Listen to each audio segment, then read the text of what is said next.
I ought to preface this that there is a reason I'm a writer, and that is I'm not very good on my feet here, but, and I, like Nabokov, I need time to think, and I don't know what I have to say until I write it down, but let's see if I can just make a few points here.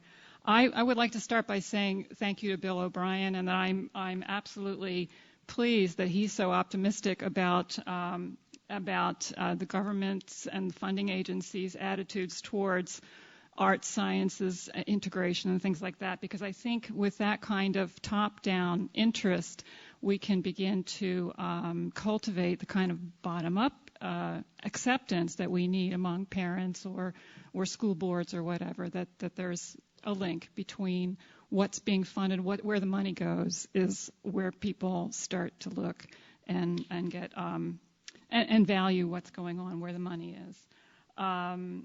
So, and I would agree entirely. I like the fact that, from your point of view, what the agencies are realizing is that the arts and sciences, or any kind of disciplines that come together, that they're not, being used to illustrate one another, but that they can attack and look at problems as equivalent ways of knowing, that both will have important input into the solving of some problem or the understanding of that problem. So I think that's all very good. And as I said before, I think that when these things start happening at that level, big C or whatever you want to call it, if there's enough money going in there, enough interest being generated, if we know enough that, yes, the artists are contributing to a lot of really important technological advances or scientific knowledge, that we begin to value that. And we can begin to use that kind of knowledge to convince other stakeholders that creativity is important. Let's see.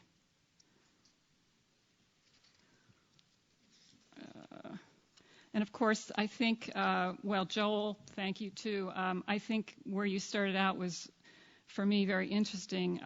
Creativity for what? We always have to keep that in mind. And I think when we're trying to bring this down to the level of what do we do in our schools or after school, what kind of opportunities are we providing our young people, we should have a general sense of what we want that creativity to be used for, or how we value that creativity, which will allow, hopefully, for a very fluid response and allow the children, or the young people, the developing people, to create the kind of connections and nexes that they have to create. And I think it's a very complex system.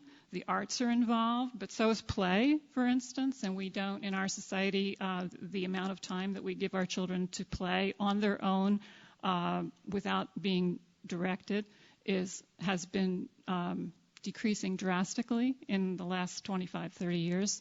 And so play for children is a creativity space, but if we don't let them do that, or all the kind of play they do is like on the computer or whatever, and it's very directed and very constrained for them, then we're not doing them any favors. So it's a very complex arts, play, creativity. They're all kind of involved in there, and so the creativity for what and how becomes an important question.